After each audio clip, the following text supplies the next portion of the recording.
So over the past 6 or 7 years, I've accumulated a lot of different credit cards. And over that time, I've been able to take vacations I never thought possible. But one thing I definitely learned over the years by having all these different credit cards is that some of them are better than others. And last year at this time, I did something like this where I ranked every single one of my credit cards at that time. And going back and looking at it right now, I realize that this is completely wrong. Everything has changed in the last year. All of these cards that I ranked last year are going to be in completely different positions as they are right now. And even on top of that, in the last year, I've accumulated a lot of other different credit cards you could see on your screen. And even on top of that, over the past year, all of these cards have had some sort of a revamp, some sort of a design change. And really, this was long overdue for an update. So let's rank every single one of my 20 plus credit cards in my entire collection now from, and I'm actually going to keep it exactly the same, S tier or GO tier, all the way down to trash, trash, trash tier, an homage to our good friend Sledge. So if we scroll down a little bit, you can see every single one of my credit cards to date. There's about 20, 21 here, I believe, and we're going to rank them all today. And how I kind of want to rank this today is on three criteria. So number one, how beneficial was it? Do I have some sort of sentimental value with the specific card? Something that is maybe not necessarily intrinsic value, but something that is valuable to me nonetheless. And I'll show you why. Number two is the welcome offer. And if I got some points for it, if it allowed me to take some awesome vacations, what have you. And then number three, how it ranks for me personally. And if I would even use these credit cards, or if I would cancel them or actually keep them for the foreseeable future. Now, given that I have 6 or 7 years of experience with some of these credit cards. So first and foremost, I always like to go with the first credit card that ever gave me my first shot, my first card that I ever got approved for, and that was my Capital One Platinum secured credit card, baby. That's right. For those who are unfamiliar, a secured credit card is essentially a card that allows you to put a down payment on it, like a deposit. I put down a deposit of $49 and they gave me a credit line of $200. The reason you do this is because, well, now a lot of people starting out, it's very hard to actually get approved for your first credit card. I remember getting denied from Santander, from JCPenney, from Sears when they're going out of business. I mean, who even does that? Who denies someone when they're going out of business? And so Capital One, with their secured credit cards, this kind of allows you to get basically 99% approved for any credit card because you're putting the deposit down. You're a much better risk for the bank. I always like to mention it's like the biggest catch 22 ever for most people, where it's like you need a credit card to build your credit, but the only way to get a credit card is if you have credit. So Capital One, with their secured credit cards, they have given me my first shot and many people their first shot of being able to get into the game, start building your credit score. And that's why I now have 20 plus credit cards just 6 or 7 years later. So for that, I can never really fully disrespect this card and putting in trash tier. I'm going to go one below last year and I'm going to go in C tier for this year because, well, it doesn't actually give you a welcome offer. There's no points multipliers on the card, but there's a lot of sentimental value in that. It gave me my first shot, right? So, so moving on to the second credit card that I ever got approved for, and that was the KOHLS credit card. That's right. Some people laugh at me, but hey, KOHLS has its value. Now, there was no welcome offer when I actually got this card in the first place, unfortunately. So that already ranks it in the trash tier. However, I will say over the years, this card has saved me at least hundreds of dollars over the past 6 years, just because this credit card has a special superpower that comes into play in very rare occasions, but occasions that I've been a part of, in that if you just walk physically into a Kohl's store, a lot of the times they're running a deal of like 35, 50% off, something like that. But the only way you can actually get that discount is if you have the physical Kohl's card in hand to take advantage of that. Now, I know there's some in-store offers that don't need that whatsoever, but of the times that I walked in and needed a card to get a discount, anytime I'm buying like hiking boots or whatever else from Kohl's, clothes, this Kohl's card has always come in handy during those times. And while it's not the best earning card, it's not really beneficial in really any other way. The app still kind of sucks to pay your bill. I'm gonna go and put it down in D tier. Unfortunately, it's a great card. It comes in handy, but it's not a daily spender. It's not a card I use really even once a year, maybe once every 2 years, something like that. So I'm gonna go in D tier for this card specifically. Next up is going to be the Capital One QUICKSILVER credit card. Now, this is one that actually now we're starting to earn. Now we have the ability to earn. This credit card sometimes has a welcome offer of like spend 500, get $200 cash back. But I didn't get that offer, unfortunately. I was too new. My credit wasn't good enough. So they just gave me an offer of, hey, you're lucky to get approved. So take the card and then you get 1.5% on everything. So every purchase that I ever put on this credit card always earned 1.5%. And while it's, nowadays it's a really horrible multiplier, there's plenty of cards out there with just 2%. And for the majority of people out there, 1.5, nobody's getting out of bed for 1.5% on everything.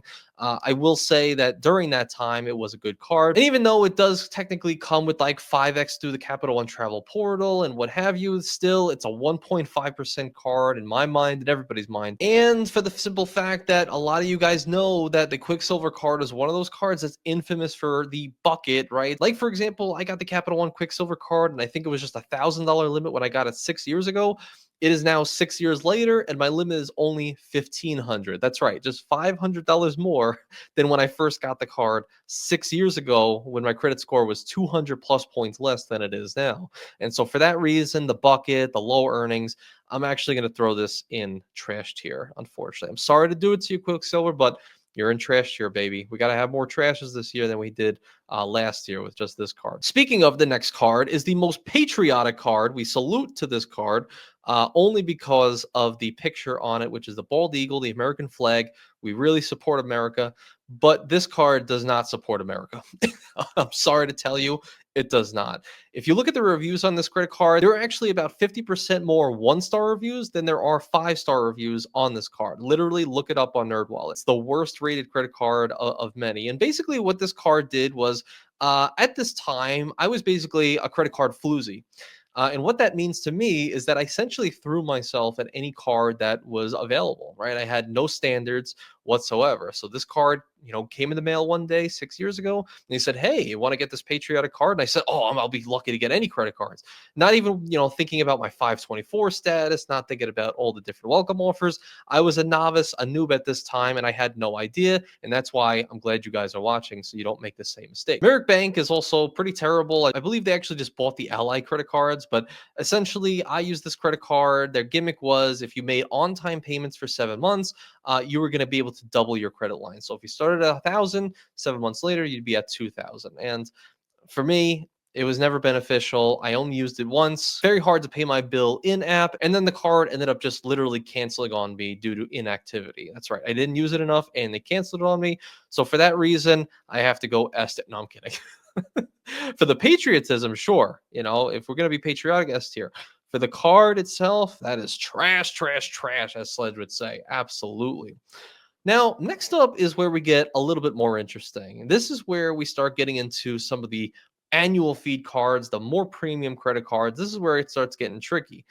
So next is the Amex Green Card. That's right, baby. The Amex freaking Green Card. Now, the Amex Green Card is an interesting card. Back when I got it, it had just shifted from a $95 annual fee to $150. So I paid a $150 annual fee, and it didn't come with some of the benefits today, like it comes with the $199 clear credit. At that time, it did not come with that card whatsoever. So for the most part, for the first year or so that I had this card, or 2 years, it was basically useless. It was a good earner, like 3x on transit, 3x on restaurants, and what have you. And it was the first card where I was like, okay, I'm actually earning something from my credit cards, whether it's through, daily spending in those certain categories, which, spoiler alert, I never actually ended up taking advantage of, and a welcome offer of about 45,000 Amex points after spending like a couple $1,000s in the first 3 months of opening it. So it was my first stash of Amex points, my first foothold into the American Express world, and it kind of jump started me into basically the crazier Amex credit cards that we all know and love today. And so during this time, unfortunately, I got no use of it. I basically canceled the card right around the time they had just added the clear credit, which means I never really got value from this card whatsoever. On top of that, one of my main, value propositions for this card is that I was expecting to live in Airbnbs. I was expecting to move out of my house and not going into an apartment, because I just figured, hey, why go into an apartment where I have a year lease? I have to furnish the entire thing, where I could just rent an Airbnb full time every single month. This was before cleaning fees, by the way. And the house is fully furnished, no contracts, no commitments. You could just do month to month if you want. And I figured I can get 3x back on all Airbnb purchases with this card. That never ended up coming into fruition. And for that reason, I ended up not using any of the multipliers. and the welcome offer was decent. But I would say if nowadays, since it comes to clear credit, since it has the good multipliers, I would say for me personally, I would honestly promptly put this in the B tier solely on the clear credit alone. Some people might rank this lower or higher. I just think the multipliers aren't that special in my opinion, but the clear credit I think could be very valuable for those of you who don't have a clear membership whatsoever through any of their other credit cards. Now, a little bit of an abridged version of that is the Amex traditional green card. I always like to mention this card whenever it comes up. Essentially, it's the downgraded version of the Amex green card. And it was one that I stumbled across accidentally just a couple of years ago when I asked the Amex rep, I was like, hey, is there any way to like downgrade my green card to a no annual fee card? And they said no. But this card does exist. It's a traditional green card. It has a $55 annual fee and it doesn't earn anything. That's right. It earns absolutely nothing. So you might be wondering, like, okay, so what's the benefit then? In my mind, personally, the main benefit of this card is, well, yes, like for some reason, like we're jumping ahead, but if you have a platinum card that's a $695 annual fee, but you know you're not going to travel, you might as well just downgrade the card instead of canceling it. And if your account is eligible, you can get this $55 Amex traditional green card for when the eventual time comes where you can travel again, and then you would just upgrade back to the green card and then back to the platinum card when the time comes. And I figured for that reason, that could be powerful for the right person. And it's something I have personally done in my credit card journey. But considering there's no welcome offer, considering there's no multipliers that actually benefit anybody, and considering, well, I guess technically there is a retention offer on this card, but it's like 7,500 points and like you spend $1,000, something like that. But for that reason, I'm gonna put this all the way in. Can I do trash tier for this? I don't know. It could be a powerful way to upgrade to the cards and get some bonus offers. So maybe we'll go D tier. Well, maybe I'll change this later. Maybe you guys disagree. I'm gonna go D tier with the traditional green card. Um, I think we'll keep that there for now. We might change it. Next up, the fan favorite, baby. The fan favorite, the one that's on the shirt, right? This is AnthonyVenture.com/merch. Now the Amex Gold card has had such a journey over the last few years of owning this card. I've had it for 4 years now, and it went from the most used card in my wallet to the absolute least used in my wallet whatsoever. In fact, just yesterday I downgraded it to the Amex Green Card right here because I have a plan that I'm going to mention in future videos. But with the Amex Gold Card, it went from the beloved favorite. A lot of people love to use it. It's 4x back on restaurants, 4x back on dining, 3x back on travel through the portal. You get some credits to offset the annual fee. But since last year, this card has been revamped. We had this in white gold. We have it in, unfortunately, rose gold. And the annual fee has raised from just $250, where it was last year when I did this ranking, to $325. It's added a $100 Resi credit, a Dunkin' Donuts credit. A lot of different things have changed with this credit card. And with the onslaught of a lot of different new credit cards that have kind of hit the market and people have started to gravitate towards, a lot of people end up hating the Amex Gold card nowadays. And kind of myself included, even though it earns a ton, you have to do a ton to actually recoup that annual fee. And for that reason, unfortunately, going forward, the Amex Gold card for me is not S tier like it was last year. It was S tier last year, folks.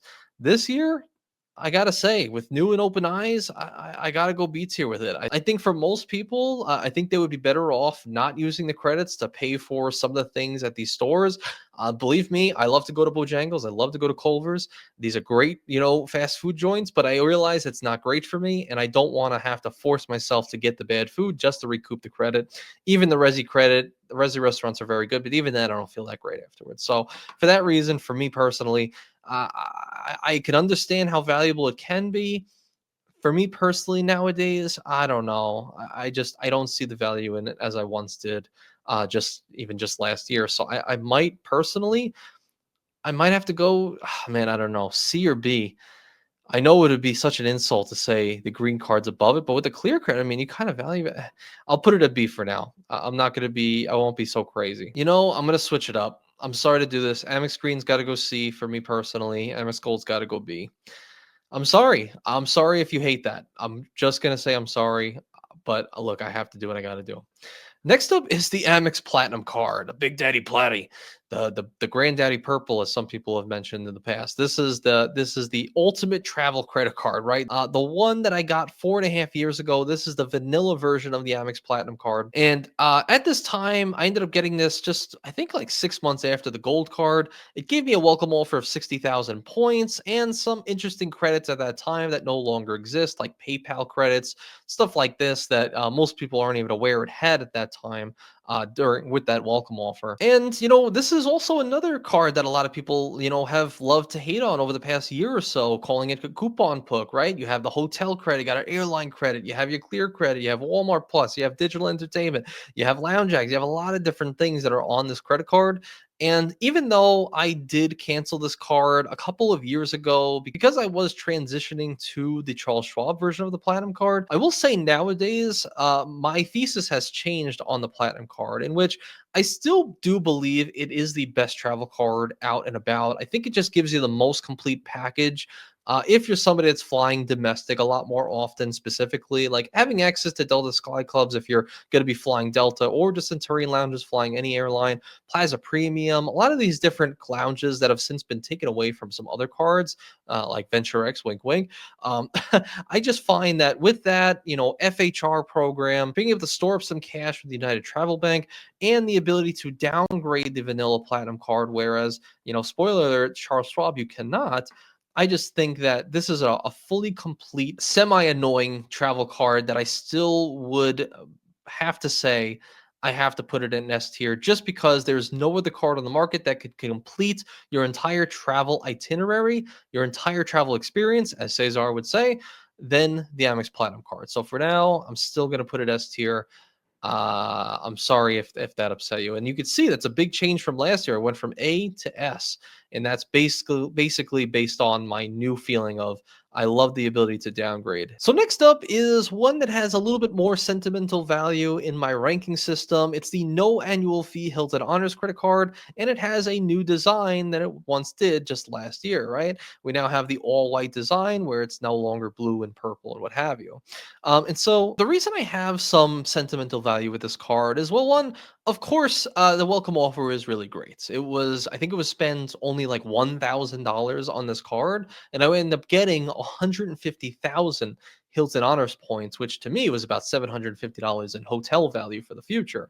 But why it's sentimental is that I actually took this card and my Sapphire Preferred, applied for both of these credit cards at the exact same time, and used them to pay for my wife's ring, my engagement ring for her, so that we could eventually ended up getting married, which we ended up doing just a couple of years after getting these two credit cards. And with that, I ended up getting 100,000 welcome offer on the Sapphire Preferred and 150,000 on the Hilton Honors. Thus, in my mind, using it for travel value, I discounted her engagement ring by like 32.5% in value, if you're going to value it in that way. So I just find that these cards are super easy value, especially the Hilton Honors card. Anybody who's trying to get into the world of just, I guess, what you would consider maybe free travel, or just getting to Hilton hotels itself, I think it's an amazing card to go and grab because it's no annual fee. It's a very easy commitment. It's easy to get approved for, low spend, and a high welcome offer. Wait until the summer though, because they're going to have like free night certificate offers where you can get literally a free hotel stay just for hitting the welcome offer in on top of some points. So for the welcome offer, the sentimental value, the points that you actually earn on this card, I would definitely promptly say this is a B tier credit card for me personally. And I get it. You're going to say you're going to put it on the same level as the Amex Gold card. Look, the amount of value you get for the little amount of work you have to put in, I think it's got to be B tier for me personally. Personally, for that. Although if we're going to go on like value can get years down the road, I would agree. Yeah, maybe trash or D tier, something like that, as far as multipliers are concerned. But total package, all things considered, okay, fine. We'll say C tier. We'll say C tier, all things considered. And then for the Sapphire Preferred, like I said, it was 100,000 welcome offer, awesome card. And you could see last year, I actually put this in C tier. It's going higher this year. It's absolutely going higher for a couple of reasons. But the reason I'm actually going to rank this higher than C tier this year is because, well, lately, since I haven't been using my Amex Gold card or really any other cards for groceries, I have found that since I'm going to Publix for all my grocery needs nowadays, that I can actually add my Sapphire Preferred to my Publix online account. When I go physically to buy my groceries in person, I can actually pay via the little QR code scan checkout section of those Publix monitors when you go to check out for your groceries. And if you pay with your Sapphire Preferred in that way, it'll actually code towards the 3x back on online groceries categories. So this way, every single thing that I buy at Publix, I'm actually getting 3x back via their online grocery category because I'm scanning the QR code for their online app. And this works for Kroger and I think some other businesses itself that allow for online pay, but you can do it in store. And since I'm not using my gold card anymore, I'm actually using this towards all of my dining as well, 3x back at all dining. So for the multipliers for me personally, I'm using it for dining, for groceries. Call the $50 hotel credit some sort of value for me just for being in my weird position, and the high welcome offer of 100,000 when I first got it. And also nowadays, now that I have so many chase points, I'm actually starting to use the portal a little bit more. So just getting that 25% boost actually is it's actually becoming somewhat valuable now where it pretty much never was in the past. So just another reason for the Sapphire Preferred for me right now. And the fact that I actually am coming up on my 4-year anniversary and can get it again, another welcome offer in next November, I'm going to put this card in B tier. I hate to say it. I know a lot of people are upset because they're like, oh, how are you recouping that $95 annual fee? For me, it's actually fairly easy when I'm using it all dining and groceries alone.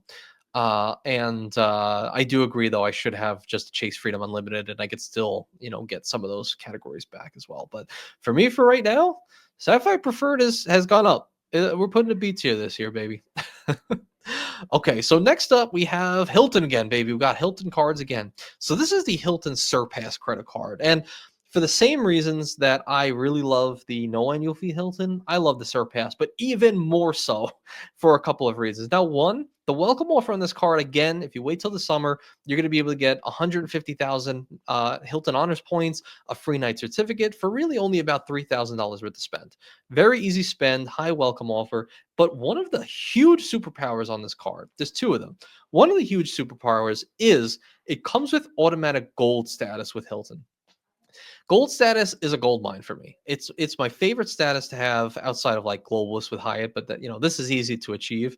You just get this card, you get auto gold status, and with gold status, if you don't have like a platinum card to give you that, this is a tremendous amount of value on a card that only has a $150 annual fee. Reason being is that you guys may know, but when you're staying at certain brands of Hiltons, like for example, if you're staying at a Tapestry, a Curio, a Hilton brand Hilton, if you're staying at a Conrad, a Waldorf Astoria, an LXR property, these domestically are going to be giving you daily dining credits just by being a gold status member. With that, you're going to be getting between $30 and $50 every single day, up to 2 people in your reservation. And like, for example, some of my stays at Hilton's that are like 5 nights, you're giving me literally about $150 to $250 in food value for that one 5-day stay alone. And I've literally done this time and time again. And if you just factor that in, if you're somebody that's going to eat at the hotel anyway, like I do, that alone is paying the annual fee in that one 5-night stay just by having gold status on the card. Not even factoring in that this card also comes with a quarterly $50 hotel credit towards Hilton hotels, to which specifically you're supposed to every single quarter go to a Hilton hotel, spend money with the card, either like downstairs market or just staying at a Hilton hotel and paying cash with your credit card. Then you'll get $50 back, aka $200 every single year. Over time, people have found is you can just go on and buy HiltonGiftCards.com, pay with your Hilton SURPASS card, get a gift card, and that'll code towards a $50 credit. So you can just build up a stash of gift cards and then use it all at once to pay a checkout at a Hilton hotel. But I think that's kind of being messed up a little bit right now. You can't actually order some gift cards at the moment. And so I'm a little weary mentioning that that's a superpower at this time, because they might just end this whole thing altogether. And then you'll actually have to use it the correct way, which is going to a Hilton hotel every quarter. But for gold status, for the welcome offer, the ease of access of getting this card, it's an Amex card, easy to get approved for. I'm actually going to put this all the way up in A tier. That's right. I know you might say it's crazy. I think it's easy to justify. It's easy value all around. and it gives me value for years and years and years. If I didn't have a platinum card, well, I don't right now, but if I needed gold status, Hilton SURPASS card is the way to freaking do it, baby. And that's not even going into some of my other stuff on the SURPASS, like Hilton Grand Vacation timeshares, all those different things that you can get some value from. So you can check out that video if you want to. Next is the Charles Schwab version of the Amex Platinum card, baby. We're at the Charles Schwab version. If you look, you can actually see it's a little bit broken up here. You can see it's like it kind of curves a little bit. And there's a reason for that. It's not as pristine as it was last year. Remember last year it was an S tier and it didn't have that curve, right? It wasn't broken up. So why did I break it this year? Well, this year I canceled the Charles Schwab Platinum card. I canceled it back in September. And the reason being is, well, I'll just mention the welcome offer is great. I got 100,000 membership reward points for this. Something you can't do nowadays because, well, family language would disallow you to get the Schwab bonus if you already got the vanilla platinum card bonus. So that's one little thing right there. Family language has changed. But another thing is this card, one of the main powers is it's basically identical to the platinum card, the vanilla platinum, except for one thing. And that is, well, one, it says Charles Schwab on it, but two, you can cash out your points via your Schwab brokerage account at 1.1 cents per point. So if you have 100,000 Amex points, you can cash it out to your Schwab brokerage account at 1.1. So that's $1,100 in cash money. You can go to pay your rent, your mortgage, you can pay for a car, you can do whatever you want with it. You can invest it. And if you were going to try to do that with your vanilla platinum card, you would get, instead of $1,100 in cash, you would get $600 in cash. So it's definitely, one of the main reasons I put it at S tier last year, but it's also for the same reason I'm going to put it lower this year. That's right. I've changed my mind on this card kind of drastically. Now, number one is the cash out option. Yes, I did literally cash out 100,000 points, $1,100 in cash, maybe a little bit more to pay for this MacBook and some other little things here and there over the past year. And one thing I've kind of run into is that, well, it was nice and it felt good to pay for all those things with my Amex points. Like, oh, I don't have to take cash in my bank account. But one thing I kind of learned now, since I'm going to start traveling a little bit more in 2025, is that I would actually really rather have my 100,000 points back. And I would have rather have just paid cash for those things at that time because, well, some of these flights I'm looking to book to which Amex points are very valuable for. And so since I've cashed out 100,000, that's 100,000 less I have for business class flights abroad, to which now I'm starting to really try to do. And that would have saved me multiples and multiples more than the $1,100 that I cashed out at that time. Of course, you live and you learn, but for me, I don't like the option of cashing out. I don't want to have the option anymore. I want to keep the points for the foreseeable future. I get it. If there's emergencies, that's a great option to have, but I've changed my mind on this last year. Secondly, no downgrade option. You can't go to the green. You can't go to the gold. It's platinum, Schwab, or bust. That's right. You either cancel or you keep it. And that's why I canceled it. And that's why for today, I'm putting it down in not S tier like I did last year. And I'll put it in A tier because it still does come with everything the platinum card comes with that I love, lounge access, what have you, but it's not as good as the vanilla platinum card. I'm sorry to say. Sorry to tell you, it's not as good as the vanilla personally. Next up is the one of my fan favorites. I love this card. It's one of my favorite, I should say. The Delta Gold Skymiles business version. So this is one of my favorite credit cards. It gives you so much value and it's still so slept on. Literally, this is also one of the easiest cards to get value from, much like the Hilton cards. Right off the bat, when you apply for this card, the first year, even though it has a $150 annual fee, the first year is free. It's a no annual fee card for the first year. So if you trial run it for a whole year and you decide it's not worth it, you just cancel it. Who cares? What are you going to do? I ended up keeping it going long term because I think it's super valuable for a few reasons. Number one, it comes with now the business version comes with $50 more than the personal version, that being the Delta Stays credit. Delta Stays credit of $200. It's essentially a hotel credit of $200. Basically the same as the Amex Platinum's $200 hotel credit, except these hotels are through Expedia, so they don't give you any extra benefits like FHR does, but it can give you a nice little log cabin out in Knoxville, or I actually used it last year to book a Hobbit village. That's right, a Hobbit village with my friend Calby in Knoxville, Tennessee with him. So you can do a lot of eclectic things with that hotel credit. On top of that, you're also going to be getting free check bags for you and up to 9 people in your reservation. So for me and my wife, every time we fly Delta, we're saving at least $100 every single time for a card that only has $150 annual fee for sure. And then lastly, one of my favorite things is the takeoff 15. So if you have this credit card, essentially, if you're paying all with miles, you're going to be getting a 15% discount on any flight. So for example, if you're flying somewhere, it's 100,000 miles. Okay, cool. You have the gold card discounted now to 85,000, thus saving you 15,000 Delta Sky Miles, which at 1 cent per mile is $150 in, I would say, in cash value, to which also pays the annual fee every single year for every single flight if you just have this card alone. Oh, and the welcome offer I didn't even mention, it's like, spend a few $1,000s and you get 60 to like 80,000 Delta Sky Miles. It's a good amount of miles. It can get you to most flights in main cabin domestically. So I think that's pretty valuable. So for the no annual fee first year, for all the value every year after, $200 hotel credit, the 15, all these different things, I'm actually going to put this promptly in, I would say, A tier. It's super easy to justify and super valuable if you're someone who's flying Delta at least once per year. So I'm gonna put that A tier, baby. I know people are already upset with me, and also just know in the pinned comment I have access to all of these different credit cards, my referral links. So if you want to apply for any of these credit cards after watching this video, click the link down below. Go to my website, click on the links there, like the yellow button, and it'll show you most of these credit cards. And if you do use my link, I appreciate you forever. Also, the second link right below it is my free newsletter. I'm gonna come out with a lot of like different hidden things that I don't want to talk about necessarily publicly or as often. So definitely check that out. The first 100 people that sign up are going to have access to win a $100 extra wallet. So appreciate that. Now let's move on to the next card. The freaking Yotta card, man. The Yotta card. Where did I put this last year? I put it A tier. Oh God, it's not staying in A tier this year. So for those of you who've been following the drama, Yotta had a huge issue last year, a huge issue. Basically, anybody who had their money on their Yotta account, it likely, myself included, their money is still frozen in that account. And basically what happened was one of the banks that I guess dealt with either issuing the card or holding the funds, like Evolve Bank and Synapse, had some issues to where they locked all the customers' deposits. I think they became insolvent and they weren't able to give people all of their transactions back because they were lending money out, all these different things. A huge issue that actually affected the BILT card too. We could talk about it. But for that reason, there was a huge scandal. CoffeeZilla put out a whole video destroying the Yotta, the company. And I said the writing was on the wall just before his video came out. A few things happened where I said, Yotta has basically done a 180 from their original, mission statement last year. Remember, I said incentivize saving.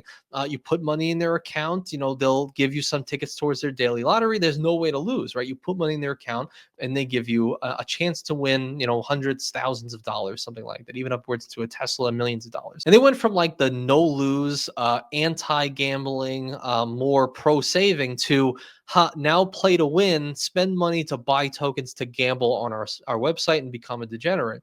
So, and I'm not saying you guys are degenerates, whoever did partake in that, I did do a couple of them as well. But since it 180'd from its original premise that it was built upon, locking the deposits, all these different things, trash tier, baby. Absolute trash tier. You hate to see it. I had so much promise for it. It had so much promise for it. But you ruined it. You absolutely ruined it. I'm sorry to say. And no, don't just blame it on the banks. They 180 from their original premise. Next up is the BILT credit card. Now, last year I put this in S tier, and it was before I really had a real good test drive on this card. So now that I've owned it for a year and a half now, maybe even longer, I can't even remember. I've been able to run the gamut on the BILT card. Now, the BILT card, it gave me a welcome offer of like, I think double points for the first 5 days that I owned the card, but they didn't send it out for a couple days after, so I only had like 3 days to use it, and I just didn't use it at all. So the welcome offer is not great. It's a no annual fee card, so okay, that's cool. And this card also has had a lot of controversy and some upside over the past year. It has since nerfed a lot of the main benefits that a lot of people loved. Last year, remember we were talking about the BILT and the Curve combo, where you can quite literally change all of your transactions to be the first of every month, and thus giving you double points and everything. So Calby and myself included, we're putting thousands and thousands and thousands of dollars on technically on the first of every month, giving us bonus points for all that. BILT since nerfed that, you can no longer do that, and they called it the Calby clause. So Calby, thanks for that.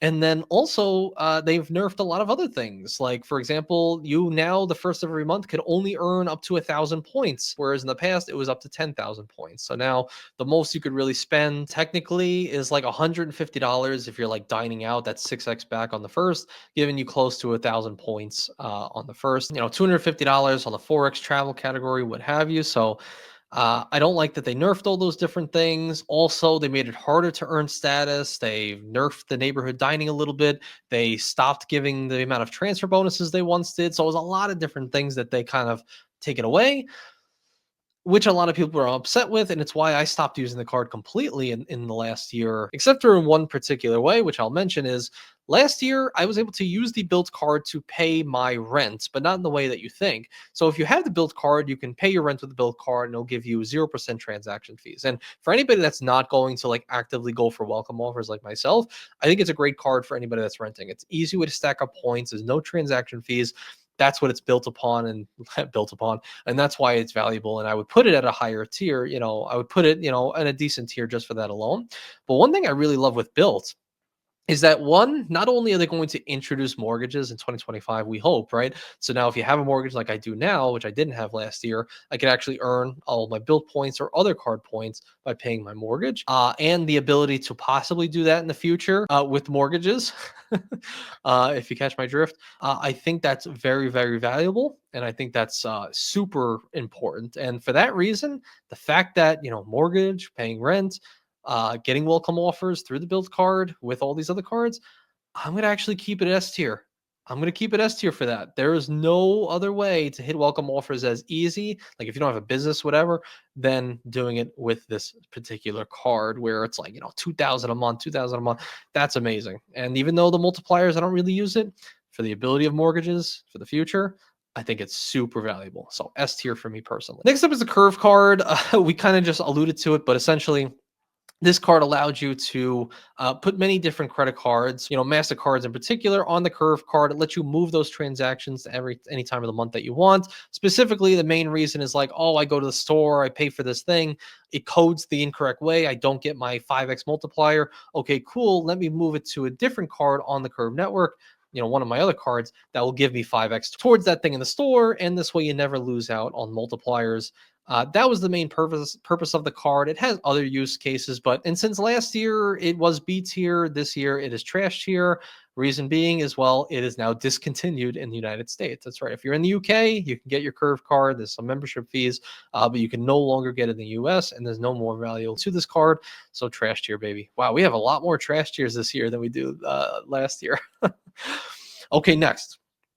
These we can kind of speed run. So the business cards, right?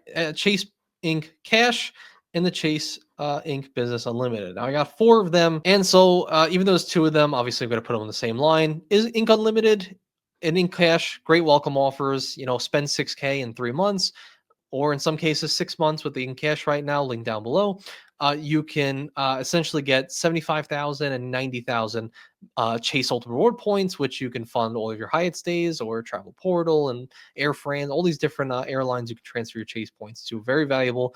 And those are the main reasons I got these cards. On top of that, I do use the Inc. Unlimited for everything that does not fall in like dining or groceries, like I use my Sapphire Preferred for. And you're getting 1.5% back on all of those purchases. So anything that doesn't fall in a category, it's going on the Inc. Unlimited for sure. The Inc. Cash, it's also earning some good multipliers, 5x on office supply stores, 2x on gas stations. And the Inc. Cash does earn 5x, what have you. So it actually is a great earner. So I would say for the general population, most people, for the welcome offer, no annual fee, the earnings power, I would probably put this promptly at B tier. I would say if I'm anybody else, I would put it B tier. I would even say for me personally, B tier. Inc. Unlimited, same thing. I would put that B tier as well. Easy 1.5% on everything in the currency that I want. You might be saying like, hey, you said it was bad. The QUICKSILVER gets 1.5. That's just cash back. Yeah, it can be converted to VentureX miles, but I don't have the VentureX technically. Even though you see it down here, we'll talk about it. But I want to earn Chase points, and 1.5 Chase points is like, for me, double than just getting cash back for a particular card. So that's why I'll put those 2 B tier as well. Bam, beats here, baby. Next up is the Hawaiian Airlines business credit card. I just wanted to mention this because I technically was approved for it, but they wanted me to verify my identification to actually like fully approve me. Like they literally said you're approved, but you have to verify. Their idea of verification is me sending in my signed copy of my social security, utility bill, what have you. They want my DNA. They want a bunch of different things. I said, I really just don't want to do it. I just don't feel like I want to send things in the mail. I just don't care. Like I really don't care to do it. And sadly, I think that's really dumb. I'll probably look back and say it's a dumb thing, but I got approved, but I just didn't do the verification. I don't care. I'm sorry to tell you, I just don't care enough. Welcome offer's cool. It's spend 3K and get like 50,000 Hawaiian airline miles. The reason why I wanted to get these Hawaiian Airlines credit cards is because that merger with Hawaiian and Alaska right now, where you can actually take your Hawaiian airline miles, transfer to Alaska, and Alaska is, since it's a part of One World, allows you to book AA, Iberia, a lot of different airlines, that people like. It's very hard to get their currency. You can kind of backdoor it and get Hawaiian airline miles with these cards, uh, transfer them to Alaska, and then you can book your AA flights and what have you with your Alaskan miles, which I think is very valuable. And a lot of people have done that since I made that video as well. And so since they wanted me to verify, and I didn't care to put in my documents, there's no online portal with Barclays to do that. I'm going to put it in trash tier because I'm just upset about that. I get it's probably a little bit more of a powerful card, but I'm putting it trash here because they annoyed me. Next, and then for the personal version, the Hawaiian Airlines credit card, it's a powerful card. If you type in getmyhawaiiancard.com, you can actually get this exact card cheaper than the public offer, which is spend 2,000, get 70,000 miles. If you do getmyhawaiiancard.com, you have to just make one purchase. So I literally bought raw milk. It was $10 the other day, and I got my 70,000 Hawaiian Airlines miles. And for that reason, it was very easy to get approved for. I was under Barclays 624, so 6 cards in the last 24 months. I'm at like only 224, something like that.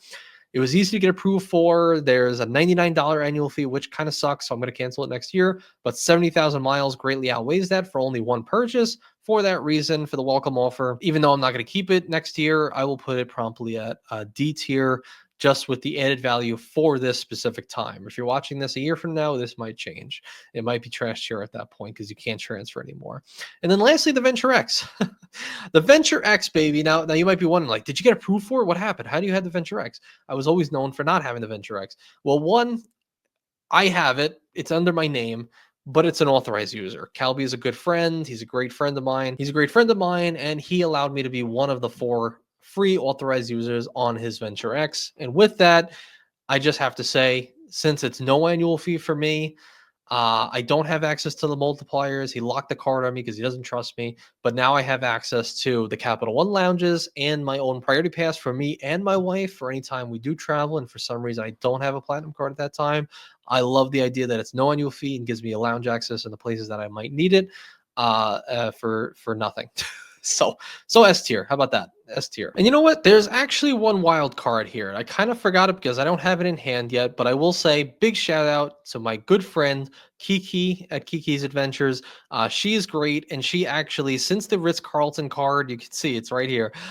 It has unlimited. That's right, unlimited free authorized users on this card that all have access to the Chase lounges, right, the Sapphire lounges, and Priority Pass lounges completely. She actually ended up being a great person and maybe one of her like 4,000 authorized users, to which the card hasn't come in the mail yet, but I am an authorized user under her Ritz-Carlton card. And since it's the exact same thing where I'm paying no annual fees, but I'm getting access to Sapphire lounges and Priority Pass, just like I am with the Venture X with Capital One lounges, it's going S tier for me, baby. It's going S tier. I guess if I had this card itself, if I wanted to be less funny, if I had this card myself, it's a 450 annual fee, easy to use travel credit. Watch the video with me and Key on it. Easy 85,000 free night certificate. I just think really awesome travel protections. I think it's one of the more powerful cards in the world, and I kind of want to get it myself personally without just being an AU. But at least for now, since it is an AU, we'll put it S tier for me personally. And that concludes all 20 two. Two of them are authorized user cards of my credit cards that I've accumulated over the last 6 or 7 years. And now, once again, newsletter link down below. If you want to get any of these credit cards, also link down below. I appreciate you forever. And if you want to see how I'm using some of these credit cards strategically to travel around the world in 2025, check out this video in the top left-hand corner of your screen. I hope you get some value from it. And as always, thank you for being here all the way to the end. I appreciate every single one of you. Thank you so much.